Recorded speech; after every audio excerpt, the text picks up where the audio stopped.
Hello, good morning students. हम लोग fungi का रिवीजन करेंगे। एक्चुअल में फंजाई का मैंने लेक्चर पहले अपलोड कर दिया है, लेकिन वो नोटबुक पे मैंने अपलोड किया था। इसको मैं थोड़ा और बेटर तरीके से एक्सप्लेन कर देता हूँ, या ये कह लो कि ये रिवीजन शेड्यूल के रूप में एक एक्सप्लेनेशन हो जाएगा, रिवीजन भी हो जाएगा आपका। तो फंजाई का रिवीजन करते हैं, थोड़ा सा देखते हैं फंजाई है क्या। एक्चुअल में ये बोला भी जाता है कि जो 5 किंगडम क्लासिफिकेशन जब बनाया गया, डेवलप किया गया व्हिटेकर ने, तो सबसे लास्ट में फंजाई को ऐड किया गया। पढ़े होगे पहले कि फर्स्ट 2 किंगडम आया जिसमें प्लांटी और एनिमेलिया को रखा गया था। उसके बाद 3 किंगडम के रूप में क्या आया था, प्रोटिस्टा आया था, पढ़े होगे। फिर 4 किंगडम जब आया तो उसमें ऐड किया गया मोनेरन्स, पहले आया था 2 किंगडम जिसमें प्लांटी एनिमेलिया था। 3 किंगडम में मोनेरन्स को ऐड किया गया। 4th किंगडम के रूप में प्रोटिस्टा ऐड हुआ और 5th किंगडम के रूप में फंजाई ऐड हुआ था। तो ये सबसे लेटेस्ट, सबसे बाद में जो ये कह लो कि सेपरेट करके ऐड किया हुआ किंगडम है फंजाई। इसमें सिर्फ और सिर्फ फंगस को ही रखा गया है। टर्म फंजाई गैस्पर्ड ने दिया था, याद रखिएगा, मैंने इसलिए साइड में लिख दिया है। फादर ऑफ फंजाई जो है वो मिचेली हैं। फादर ऑफ मॉडर्न फंजाई डिबेरी को बोलते हैं। इंडियन जो फादर ऑफ इंडियन फंजाई हैं वो है बीबी मधुकर। और फादर ऑफ रस्ट फंजाई केसी मेहता। तो ये मेन साइंटिस्ट हैं। हालांकि इनमें मेन आप डिबेरी को याद रखिएगा और केसी मेहता, इनका दोनों का बहुत ज़्यादा कंट्रीब्यूशन है। Study of fungi as you know, mycology. हम यहाँ थोड़ा सा डिस्कस करेंगे कि आखिर फंजाई ओरिजिन कहाँ से हुआ, फंजाई का डेवलपमेंट हुआ कहाँ से, या फंजाई बने कैसे इस अर्थ पे। चूँकि मैंने बताया था कि जब इवोल्यूशन हुआ तो 2 चीज़ का इवोल्यूशन हुआ था। हल्का फुल्का मैंने बताया था कि एक समय था जब पूरी की पूरी अर्थ जो थी वो वाटरी थी। उस वाटर में सबसे पहले सेल बने थे, सेल के रूप में आर्ची बैक्टीरिया बने थे, बताया था मैंने। आर्ची बैक्टीरिया डेवलप होके यू बैक्टीरिया बने। उसी में से बताया था कि ड्यूरिंग कोर्स ऑफ इवोल्यूशन कुछ सेल पानी के अंदर रह गए, कुछ सेल पानी के सरफेस पे थे, तो कुछ साइनोबैक्टीरिया बने, और कुछ जो अंदर रह गए वो प्रोटोजोन्स के रूप में बने थे। तो इनिशियल में तो जो बने थे वो आर्ची बैक्टीरिया ही बने थे। आर्ची बैक्टीरिया से डेवलपमेंट होता गया। होते होते एक समय आया कि अर्थ जो थी वो पूरी एक्वेटिक थी और उसमें सिर्फ और सिर्फ एल्गी थे। एल्गी को छोड़ के कुछ नहीं था, थैलोफाइट्स थे। ये बताया जाता है कि ड्यूरिंग कोर्स ऑफ इवोल्यूशन, पहले एल्गी का थोड़ा सा हम फंजाई का इवोल्यूशन बता रहे हैं कि फंजाई आखिर बने कैसे।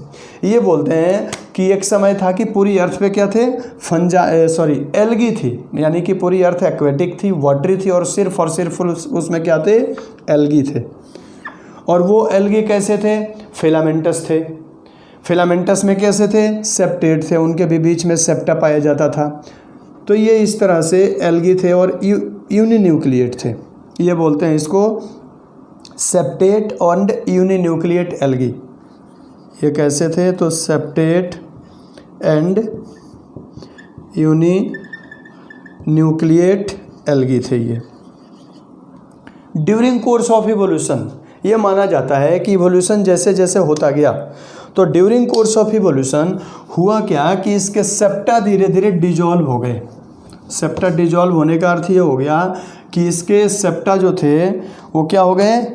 पहले तो ये होता है, बताया जाता है ड्यूरिंग कोर्स ऑफ इवोल्यूशन इसके क्लोरोफिल लॉस्ट हो गए।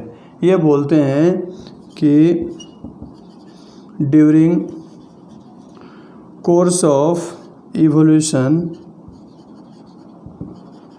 क्लोरोफिल लॉस्ट, इसके क्लोरोफिल क्या हो गए, लॉस्ट हो गए। अच्छा, जब ये सेप्टेट और यूनिन्यूक्लिएट एल्गी थे, यानी कि क्या थे, क्लोरोफिलस थे। ये कैसे थे, क्लोरोफिलस थे, यानी इनमें क्लोरोफिल पाया जाता था। अब ये क्या हो गए कि एक क्लोरोफिलस हो गए, यानी कि इनमें क्या चेंजिंग हो गया कि क्लोरोफिल लॉस्ट हो गया। तो ये क्या हो गए, एक क्लोरोफिलस हो गए, यानी कि सेप्टेट तो थे ही, यूनिन्यूक्लिएट भी थे। यूनिन्यूक्लिएट के अलावा ये क्या हो गए, एक क्लोरोफिलस हो गए, एक क्लोरोफिलस हो गए। अब एक क्लोरोफिलस हो जाने के कारण इनमें फोटोसिंथेटिक कैपेसिटी लॉस्ट हो गई, जिसके कारण ये क्या हो गए कि एब्जॉर्प्टिव मोड ऑफ न्यूट्रिशन, यानी फूड सक करना शुरू कर दिए। ड्यू टू ये कह लो due to lost of chlorophyll या due to a chlorophyllous in nature they became suctorial in nature, यानी कि जिस प्लेस पे ये रहते थे उसके अराउंड में जो डेड मटेरियल थे उनसे फूड सक करना शुरू कर दिए। क्या होने लगा इनमें? दे बिकेम सक्टोरियल इन नेचर, यानी कि इनमें देखो कैसा हुआ कंडीशन। इनमें कंडीशन ये हो गया कि इसके जो सेल थे एक इस सेल से धीरे धीरे हाइफी डेवलप होने लगी है। ये इस तरह से इनमें कंडीशन डेवलप होने लगा, ये फूड एब्जॉर्ब करने लगे, ये यहाँ से फूड एब्जॉर्ब करने लगे, एब्जॉर्ब फूड, यानी कि क्या हो गए? सक्टोरियल नेचर के हो गए, सक्टोरियल हो गई है। ठीक, अब हुआ क्या? यूनिन्यूक्लिएट थे ये सब, ये धीरे धीरे अब क्या करने लगे? सेप्टा बनाना शुरू कर दिया, यानी कि इनकी कंडीशन ऐसे हो गई। मैं यहाँ छोटा बना देता हूँ, 1 या 2 सेल बना देता हूँ। अब ये धीरे धीरे क्या होने लगे कि इस तरह से ये ब्रांचिंग बनने शुरू हो गई, और यही बाद में चल के किस में चेंज हो गए? तो पूरे के पूरे branching mycelium like plant body इनकी बननी शुरू हो गई, लाइक दिस। ये इस तरह से बनने लगे। अब यही इसी को हम माइसीलिया बोलते हैं। ये कैसे इसी तरह से बन गया पूरे के पूरे।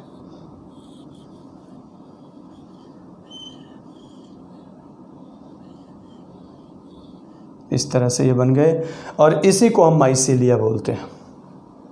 ये एक को बोलेंगे हाइफी, कई सभी को एक को बोलते हैं हाइफा, कई हाइफा को बोलते हैं हाइफी, और सभी हाइफी को कलेक्टिवली, ये जितने हाइफी हैं सभी हाइफी को बोलते हैं कलेक्टिवली माइसीलियम। तो ये बोला जाता है कि जो फंजाई की प्लांट बॉडी होती है वो किसकी बनी होती है? माइसीलियम की बनी होती है। ये माइसीलियम जो होते हैं कुछ सेप्टेट होते हैं और कुछ एसेप्टेट होते हैं। तो ध्यान रखिएगा कि फंजाई की ओरिजिन एल्गी से हुई है due to lost of chlorophyll. Chlorophyll lost होने का कारण ही एल्गी फंजाई में चेंज हुए। अब क्या होता है? हुआ ये कि जो सेप्टेट थे धीरे धीरे उनके सेप्टा डिजॉल्व हो गए, और जब सेप्टा डिजॉल्व हो गए तो वो एसेप्टेट हो गए। इनके सेप्टा क्या हो गए? डिजॉल्व हो गए, सेप्टा डिजॉल्व हो गए, और जब डिजॉल्व हो गए तो ये क्या हो गए? एसेप्टेट हो गए और मल्टी न्यूक्लिएट हो गए। एसेप्टेट मल्टी न्यूक्लिएट को क्या बोलते हैं? सिनोसिटिक माइसीलियम बोलते हैं। तो सेप्टा डिजॉल्व हो गया तो ये क्या हो गए? Aseptate multi nucleate, aseptate multi nucleate. इसी को हम बोलते हैं सिनोसिटिक माइसीलियम। इसको क्या बोलेंगे हम? सिनोसिटिक mycelium.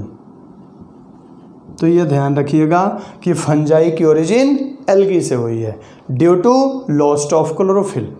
Due to lost of chlorophyll क्या हुआ? इनके एक्लोरोफिलस हो गए। तो भाई जिस सबस्ट्रेटम पे ग्रो करते थे वहाँ से फूड सक करने लगे, धीरे धीरे सक्टोरियल नेचर डेवलप होने लगा। जब सक्टोरियल नेचर डेवलप होने लगा तो यही धीरे धीरे सक्टोरिया बाद में फैलने लगा, फूड के सर्च में फैलने लगा, फिंगर लाइक प्रोजेक्शन बना दिया। इस फिंगर लाइक प्रोजेक्शन को क्या नाम देते हैं हम? हाइफा बोलते हैं। और यही हाइफा बाद में कई सारे हाइफा बन गए तो उसको बोलते हैं हाइफी, और network of hyphae is called mycelium. Plant body of fungi is made up of mycelium, remembered it. और यहीं पे 2 तरह की माइसीलियम बनी, एक बनी सेप्टेट यूनिन्यूक्लिएट, दूसरी बनी एसेप्टेट मल्टीन्यूक्लिएट या सिनोसिटिक माइसीलियम। तो यही फाइकोमाइसिटीज में होती है, और ये 2 सेप्टेट जो होती है वो एस्को और बेसिडियो में होती है, बेसिडियोमाइसिटीज में होती है। ड्यूट्रोमाइसिटीज में भी सेप्टेट माइसीलिया होती है। सिनोसिटिक सिर्फ और सिर्फ फाइकोमाइसिटीज में होती है। हालांकि एल्गी भी हैं एसेप्टेट, जैसे बाउचरिया पढ़ा होगा अपने एल्गी में, तो एसेप्टेट एल्गी भी होते हैं, या आगे पढ़ेंगे। एसेप्टेट एल्गी भी होते हैं, उनसे भी क्लोरोफिल लॉस्ट होने के कारण डेवलप हुए। तो ध्यान रखिएगा फंजाई का डेवलपमेंट एल्गी से हुआ है due to lost of chlorophyll. अब देखो ओरिजिन तो ये हो गया कि भाई इनकी एल्गी से हुई है। अब इनके नेचर देखते हैं कि फंजाई के नेचर कैसे होते हैं।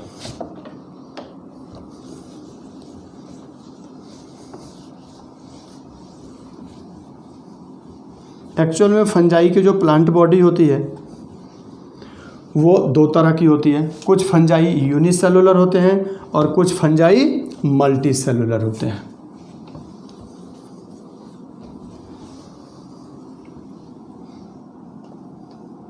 अब देखो होते कैसे हैं ये बोला जाता है प्लांट बॉडी। इसकी फंजाई होते कैसे हैं। प्लांट बॉडी अगर देखा जाए तो कुछ फंजाई के प्लांट बॉडी यूनिसेलुलर होते हैं और कुछ फंजाई के प्लांट बॉडी मल्टी सेलुलर होते हैं। ठीक है, एक्चुअल में यूनिसेलुलर मल्टी सेलुलर जो भी हो, लेकिन ये रूट सिस्टम और शूट सिस्टम में डिफ्रेंशिएट नहीं होते हैं। डोर्सो वेंट्रली फ्लैटेंड होते हैं लाइक एल्गी या लाइक थैलोइड। इसलिए इनकी प्लांट बॉडी को भी हम क्या बोलते हैं, तो थैलोइड बोलते हैं। प्लांट बॉडी इनकी क्या होती है, थैलस लाइक होती है, इसलिए इनकी प्लांट बॉडी को थैलोइड बोलेंगे। अब यूनिसेलुलर जो क्या होगा, सिंगल सेल होगा। एग्जाम्पल हो गया ईस्ट, जिसको हम सैक्रोमाइसी सिरिवेसी, बेकर्स ईस्ट या ब्रीवर्स ईस्ट बोलते हैं इसको। इस तरह से होता है ये ईस्ट हो गए, बीच में एक न्यूक्लियस रहेगा, यूनिन्यूक्लिएट होता है ये भी।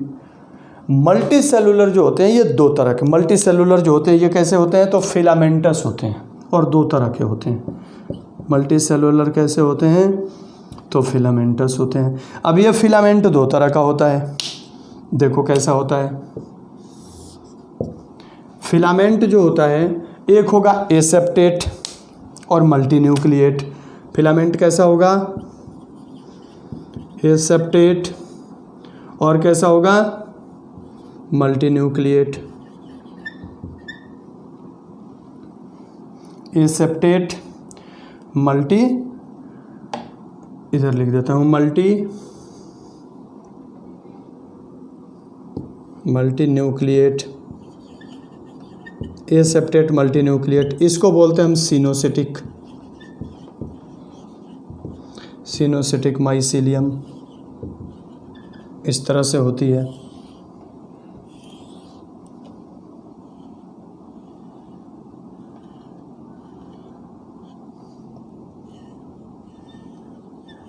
ऐसा माना जाता है कि इसके सेप्टा डिजॉल्व हो गए और ये क्या हो गया, एसेप्टेट मल्टी न्यूक्लिएट सिनोसिटिक। एग्जाम्पल हो गया फाइकोमाइसिटीज। दूसरे जो होते हैं वो कैसे होते हैं, तो सेप्टेट होते हैं और यूनिन्यूक्लिएट होते हैं। दूसरे कैसे होंगे, सेप्टेट एंड यूनिन्यूक्लिएट। तो सेप्टेट यूनिन्यूक्लिएट देखो कैसे होंगे, इनके बीच में सेप्टा होगा। अब सेप्टा जो होगा वो दो तरीके का होगा, एक सिंपल सेप्टा होगा और एक डोलियोपोर सेप्टा होगा। सेप्टेट और यूनिन्यूक्लिएट जो होंगे तो इसमें दो तरीके का हो जाएगा। कौन कौन हो जाएगा, तो एक में माइसीलियम है जो simple septa, mycelium has simple septa. Mycelium का जो सेप्टा होगा वो क्या होगा, सिंपल होगा। इस तरह से होगा।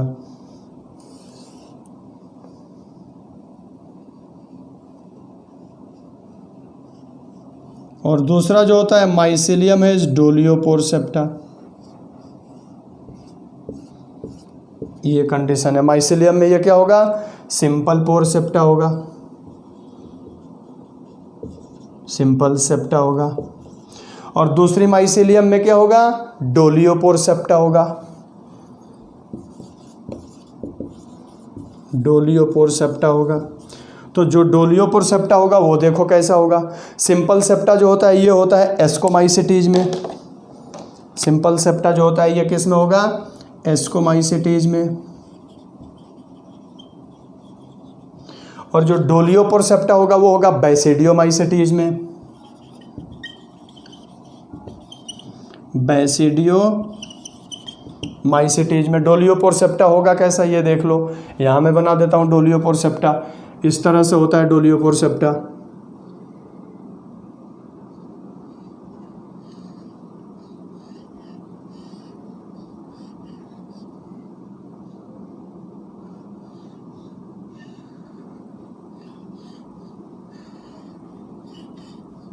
इस तरह से डोलियोपोर सेप्टा होगा, इसको बोलते हैं डोलियोपोर सेप्टा।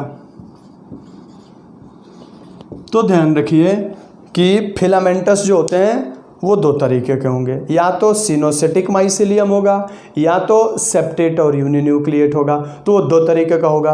अगर सिंपल सेप्टा है तो वो होगा एस्कोमाइसेटीज में, अगर डोलियोपोर सेप्टा होगा तो वो होगा बैसिडियोमाइसेटीज में। तो इस तरह से फंजाई की जो प्लांट बॉडी होती है वो यूनिसेलुलर भी होती है और मल्टी सेलुलर भी होती है। ठीक है, मल्टी सेलुलर में तो होगा ये सेप्टेट और सेप्टेट। अब आइए देखते हैं एक्चुअल में माइसिलियम का अरेंजमेंट कैसे होता है। ये तो हो गए प्लांट बॉडी के स्ट्रक्चर के, यूनिसेलुलर मल्टी सेलुलर होते हैं। अरेंजमेंट ऑफ माइसिलिया, ये माइसिलिया जो लगी होती है वो कैसी होती है ये देखते हैं। इसकी माइसिलिया कैसी होती है, तो जो इसकी माइसिलिया होती है वो ब्रांच्ड होती है, ट्यूबुलर होती है, फिलामेंटस लाइक होती है, या मतलब ये कह लो हाँ ट्यूब लाइक फिलामेंट लाइक होती है।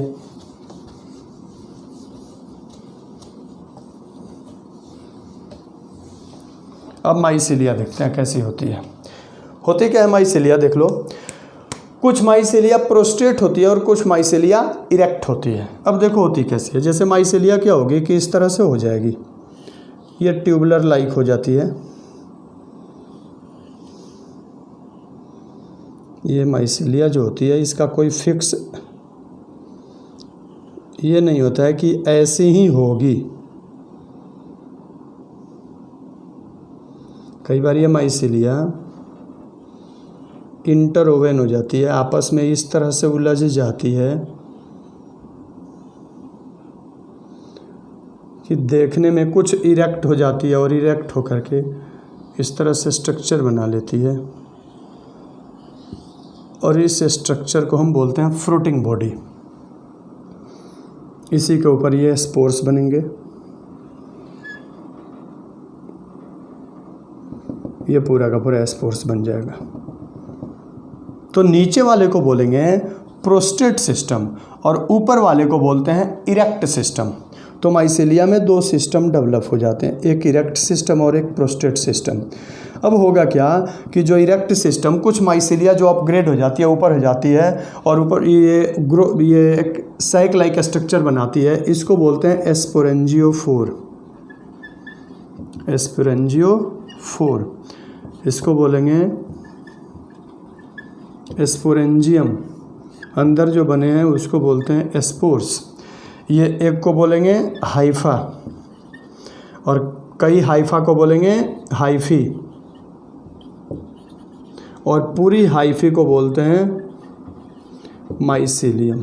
तो जो प्लांट बॉडी बनी होती है वो किसकी बनी होती है, माइसिलियम की बनी होती है। अब ये माइसिलियम के अंदर क्या होगा, तो छोटा छोटा सेप्टा होगा इसमें, ये इस तरह से सेप्टा होते हैं इसमें, और ये सेप्टा वही डोलियोपोर या सिंपल पोर सेप्टा होता है इसमें।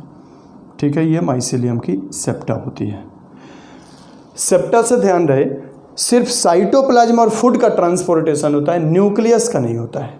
जो शुरू में माइसिलिया बनती है इसको बोलते हैं प्राइमरी माइसिलियम। अब माइसिलियम दो होती है, कौन कौन, एक होती है प्राइमरी और दूसरी होती है सेकेंडरी। अब देखो अंतर क्या है। प्राइमरी माइसिलियम फर्स्ट फॉर्म्ड होती है, यूनिन्यूक्लिएट होती है, सब में एक एक न्यूक्लियस रहेगा। जितनी माइसिलिया होगी सब में एक एक न्यूक्लियस होगा। ठीक है, होता क्या है, कई बार दो माइसिलिया आके फ्यूज हो जाती है और दोनों के वाल गल जाते हैं। जैसे एक माइसिलिया ये हो गई और एक माइसिलिया दूसरी हो गई, ये दोनों आके ऊपर फ्यूज हो गई, तो ये जो हो गई वो प्राइमरी माइसिलियम हो गई। ये भी क्या हो गई, ये दोनों के दोनों प्राइमरी माइसेलियम हो गई, और ये दोनों आकर के यहाँ पे जब फ्यूज हो गए तो यहाँ पे 2 न्यूक्लियस हो गया, तो इसको क्या बोलेंगे हम, सेकेंडरी माइसेलियम। तो माइसेलियम भी शुरू में जो बनती है वो 2 तरह की होती है। शुरू में जो बनती है वो होती है प्राइमरी माइसेलियम, बाद में दोनों फ्यूज हो जाती है तो उसको बोलते हैं सेकेंडरी माइसेलियम। सेकेंडरी माइसेलियम में 2 न्यूक्लियस होता है, इसलिए 2 न्यूक्लियर वाले कंडीशन को हम क्या बोलते हैं, डाई कैरियोन बोलते हैं। और जिसमें 1 न्यूक्लियस होती है उसको क्या बोलेंगे, मोनोकैरियोन बोलेंगे। तो इस तरह से माइसेलियम भी 2 बनती है। शुरू की माइसेलियम में 1 न्यूक्लियस होगा तो उसको बोलेंगे मोनोकैरियोन, ठीक है। और जिसमें 2 न्यूक्लियस होगा उसको बोलेंगे डाइकैरियोन, ठीक है। तो माइसेलियम 2 तरह की होती है, मोनोकैरियोन और डाइकैरियोन, या प्राइमरी माइसेलियम और secondary mycelium. Some mycelium grow and stored food, their nucleus undergoes repeated mitotic division and form many dust-like particles called spores. Their cells undergoes meiosis and form haploid spores. खैर ये reproduction में बताएंगे spores बनते कैसे हैं, dust like particles. हालांकि कुछ में माइटोस्पोर होते हैं, कुछ में मियोस्पोर होते हैं। Mitospores are those spores that are produced by the process of mitotic division, while meiospores are those that are produced by the process of meiotic division. ये आगे रिप्रोडक्शन में हम पढ़ेंगे, अभी ये स्ट्रक्चर पढ़ रहे हैं। तो ये माइसेलियम पूरी की पूरी प्लांट बॉडी जो होती है वो माइसेलियम की बनी होती है, फंजाई की। अब होता क्या है, इनकी माइसेलिया बन तो जाती है, लेकिन ये माइसेलिया कोई ज़रूरी नहीं है एक तरीके की होती है। एक्चुअल में वो फंजाई जो किसी होस्ट की बॉडी के ऊपर ग्रो करते हैं उनकी माइसेलियम जनरल फंजाई के माइसेलियम से डिफरेंट होती है। कैसे होती है ये देखते हैं। चूँकि प्लांट फंजाई को अगर देखा जाए तो न्यूट्रिशनली 2 तरह के फंजाई होते हैं, 3 तरह के होते हैं। हालांकि इंक्लूड किया जाए तो 2 है कैटेगरी। तो इनकी मतलब हेट्रोट्रॉफिक है एक कैटेगरी। हेट्रोट्रॉफिक में 3 कैटेगरी हो जाती है, पैरासाइट, सैप्रोफाइट और सिम्बायोटिक। तो न्यूट्रिशनली अगर देखेंगे, इसमें न्यूट्रिशनली अगर देखा जाए तो ये क्या होते हैं, all fungi are heterotrophs. All fungi क्या होते हैं, हेट्रोट्रॉप्स होते हैं। अब हेट्रोट्रॉप्स में क्या होंगे, या तो पैरासाइट होंगे, या तो सेप्रोफाइट्स होंगे, ठीक है, या तो सिम्बायोटिक होंगे। तो अगर न्यूट्रिशनली देखा जाए तो फंजाई की 3 कैटेगरी होती है, सिम्बायोटिक, ठीक है। अब देखो पैरासिटिक में क्या होगा, those fungi that take food from living organism या other living host is called parasite, सब कोई जानता है।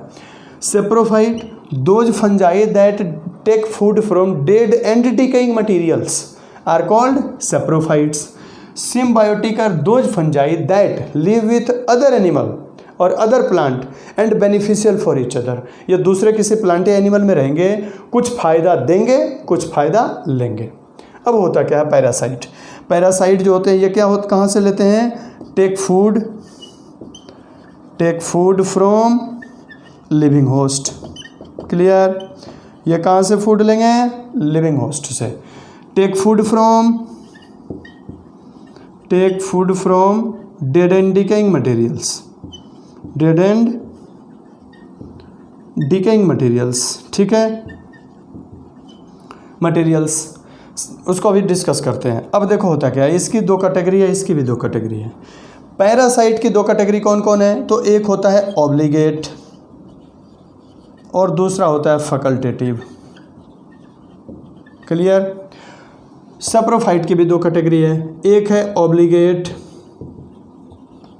और दूसरा है फैकल्टेटिव। अब होता क्या है देख लो, ऑब्लिगेट को हम बोलते हैं ट्रू पैरासाइट, फैकल्टेटिव को बोलते हैं फॉल्स। इसमें भी ऑब्लिगेट को बोलेंगे ट्रू सैप्रोफाइट, फैकल्टेटिव को बोलेंगे फॉल्स सैप्रोफाइट। क्लियर। क्यों बोलते हैं ये देखते हैं। एक्चुअल में obligate parasite are those parasite that take food exclusively from living host. If living host get die then fungi also get died. मतलब वो फंजाई जो सिर्फ और सिर्फ लिविंग से ही फूड ले वो पैरा ऑब्लिगेट होगा। अगर लिविंग होस्ट की डेथ हो जाती है एक्सीडेंटली किसी कारणवश, फंजाई की भी डेथ हो जाएगी। Facultative are those fungi that are, एक मिनट पहले इसको देखो, सेप्रोफाइट को, सेप्रोफाइट में भी दो गए, obligate saprophyte are those saprophyte that take food only from dead and decaying material, in absence of dead and decaying material it get died. मतलब अगर इसको डेड और डिकेइंग मटेरियल जब तक मिल रहा है तब तक तो ये जिंदा है, जब तक नहीं मिलेगा मर जाएगा। क्लियर। अब होता क्या है एक्चुअल में, फैकल्टेटिव जो पैरासाइट होता है वो एक्चुअल में होता है सेप्रोफाइट।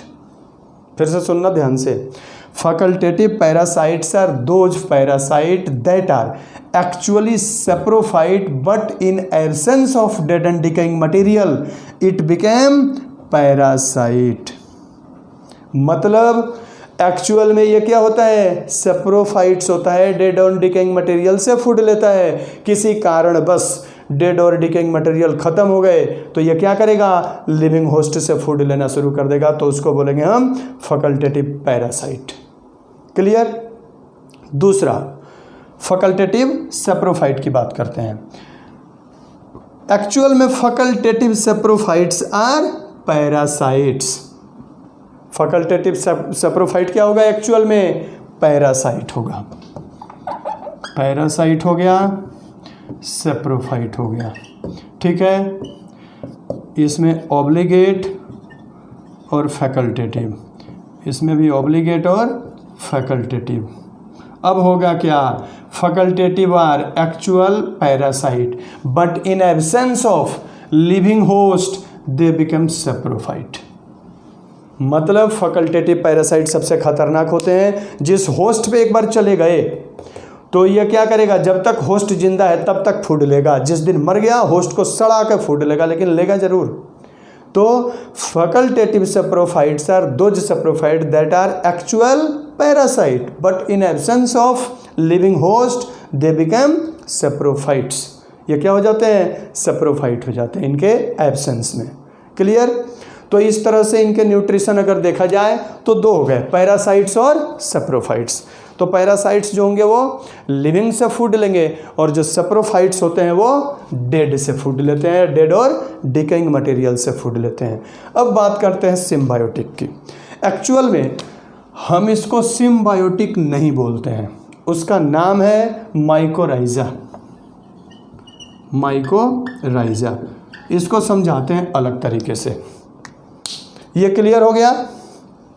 फिर से एक बार लास्ट सुन लीजिए, पैरासाइट लिविंग से फूड लेगा, सेप्रोफाइट डेड और डिकेइंग से लेगा। अगर केवल और केवल वो फंजाई जो सिर्फ और सिर्फ लिविंग से फूड ले वो ऑब्लिगेट होगा, वो फंजाई जो सिर्फ और सिर्फ डेड और डिकेइंग से फूड ले वो ऑब्लिगेट सेप्रोफाइट होगा। ट्रू होंगे, ये वास्तविक हैं। फैकल्टेटिव अगर पैरासाइट होगा तो एक्चुअल में होता है saprophyte, in absence of dead और decaying material it become parasite. Similarly facultative saprophytes are actually parasite but in absence of living host it becomes saprophyte. Clear. Symbiotics को देखो क्या होता है। एक्चुअल में सिम्बायोटिक नहीं बोलते हैं, उसको हम बोलते हैं म्यूचुअलिज्म। अब म्यूचुअलिज्म देखो क्या होता है, बोला भी जाता है कि mutual relationship are those relationship in which two organism live with each other and beneficial for each other. दो ऑर्गेनिज्म एक साथ रहेंगे, एक को फ़ायदा देगा, दूसरा उससे फ़ायदा लेगा और बदले में दोनों मतलब एक दूसरे को दोनों फ़ायदा देंगे और लेंगे। जैसे एक स्पीसीज ए हो गया, दूसरा स्पीसीज बी हो गया। क्लियर। अब क्या होगा, ये कुछ फ़ायदा इसको देगा, बदले में ये कुछ फ़ायदा इससे लेगा। क्लियर। एग्जाम्पल के तौर पे लाइकेन पढ़ा होगा आपने, लाइकेन में बताया था मैंने, एल्गी भी होते हैं और फंजाई भी होते हैं। इनको हम म्यूचुअलिज्म बोलते हैं। इनको क्या बोलेंगे, म्यूचुअलिज्म। अब होगा क्या, एल्गी के पास होता है क्लोरोफिल, तो यह क्या करेगा, फूड बनाएगा। क्यों, क्योंकि फोटोसिंथेसिस करेगा, लेकिन वाटर एब्जॉर्ब नहीं कर सकता। फंजाई के पास होता है माइसीलियम, ये क्या करेगा, फूड एब्जॉर्ब करेगा, वाटर का एब्जॉर्प्शन करेगा, फूड का सिंथेसिस नहीं करेगा। तो लाइकेन को फंजाई क्या करता है कि वाटर एब्जॉर्ब करता है, एब्जॉर्ब वाटर या मॉइस्चर, और एल्गी क्या करेगा, प्रिपेयर फूड। तो लाइकेन में अगर एल्गी ना रहे तो ये फूड नहीं बना सकता, फंजाई ना रहे तो वाटर एब्जॉर्ब नहीं करेगा तो फूड बनेगा नहीं। तो इसलिए इसको हम म्यूचुअलिज्म बोलते हैं। वही कंडीशन यहाँ भी है। तो देखो म्यूचुअलिज्म में क्या होगा। अगर म्यूचुअलिज्म एल्गी और बैक्टीरिया में होता है तो उसको बोलते हैं सिम्बायोटिक एसोसिएशन। जैसे लाइकेन भी है, वो भी mutual relationship between algae and fungi है। अब देखो होगा क्या, म्यूचुअलिज्म अगर नाइट्रोजन फिक्सेशन के लिए कौन कौन करे, एल्गी और बैक्टीरिया करे तो उसको बोलते हैं हम सिम्बायोटिक। और वही काम अगर फंजाई करे तो उसको बोलते हैं माइकोराइजा या माइकोराइजल एसोसिएशन बोलते हैं। फिर से सुन लीजिए, म्यूचुअलिज्म अगर एल्गी कौन करे, सिम्बायोटिक, एल्गी एंड बैक्टीरिया किसके लिए करते हैं, तो नाइट्रोजन फिक्सेशन के लिए करते हैं, N2 फिक्सेशन के लिए करते हैं। क्लियर। यही काम अगर कौन करने लगे, फंजाई करने लगे। और जब फंजाई करने लगे किसके लिए, फॉस्फोरस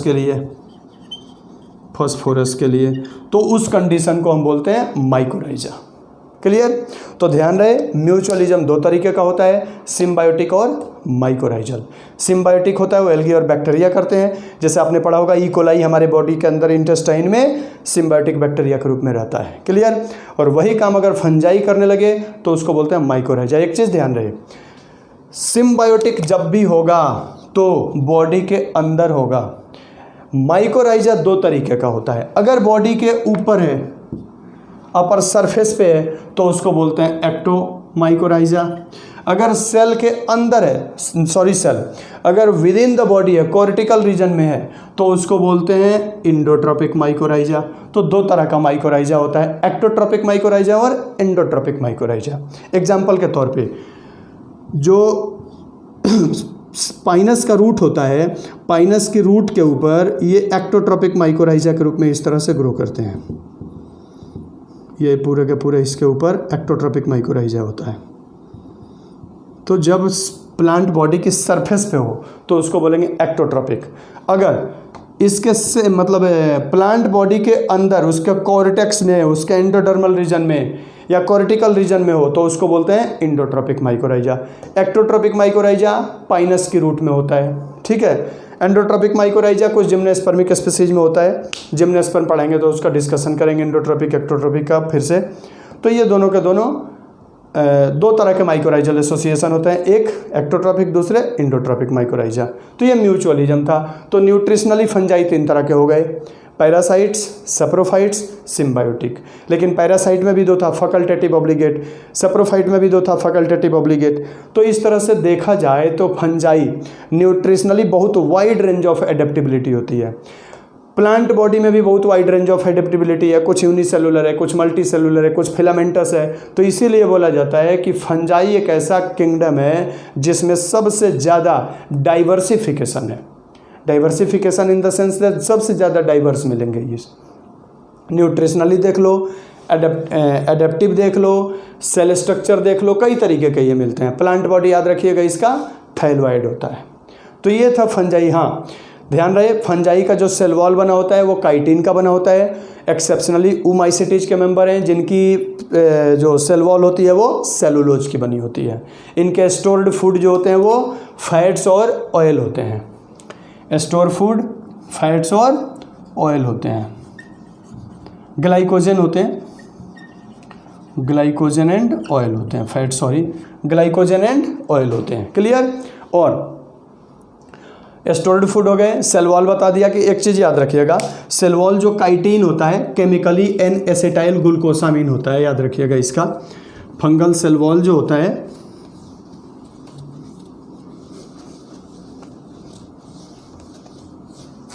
फंजाई का fungal cell wall is made up of chitin. किसका बना होता है? काइटिन का। Chitin is chemically N acetyl glucosamine, N acetyl glucosamine. इसको शॉर्ट फॉर्म में आप NaCl जी बोल सकते हैं। बैक्टीरिया के भी सेल वॉल में होते हैं ये एन-एसिटाइल ग्लूकोसामीन और एन-एसिटाइल म्यूरेमिक एसिड। ध्यान रहे ये तो सारे फंजाई के सेल वॉल हो गए, लेकिन फंजाई का एक क्लासिफिकेशन में बताएंगे। ऊमाइसेटीज इसका एक क्लास है, ऊमाइसेटीज है। इसके जो सेल वॉल होता है वो बना होता है किसका? सेलुलोज का। इसका सेल वॉल बना होता है किसका? सेलुलोज का। ध्यान रहे fungal is also called chitin is also called fungal cellulose. Chitin को क्या बोलते हैं हम? फंगल सेलुलोज बोलते हैं। क्लियर? तो ये थे मतलब फंजाई के जनरल कैरेक्टर। माइसेलियम हो गए। अब माइसेलियम का एक चीज़ और थोड़ा सा है वो बता देता हूँ। माइसेलियम का कई बार अरेंजमेंट पूछ देता है, तो एक्चुअल में माइसेलियम जो होते हैं वो 2-3 तरीके के अरेंज होते हैं, 3 तरीके से होते हैं माइसेलियम। ये देख लो कौन कौन से होते हैं। कुछ माइसेलिया जो होती है वो इस तरह से नेटवर्क लाइक होती है, इस तरह से माइसेलिया होगी।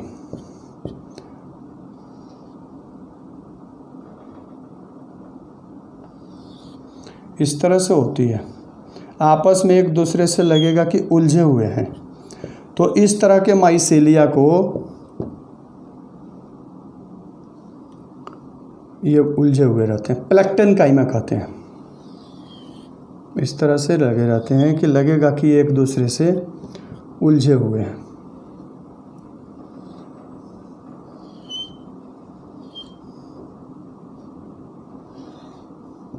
ये सब आपस में उलझे हुए लगे रहते हैं, प्लेक्टन काइमा कहते हैं इसको।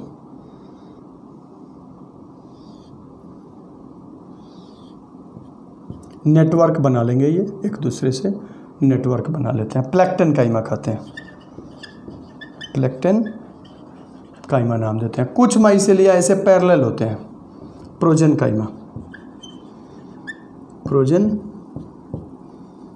काइमा बोलते हैं इसको, ऐसे लगे रहते हैं।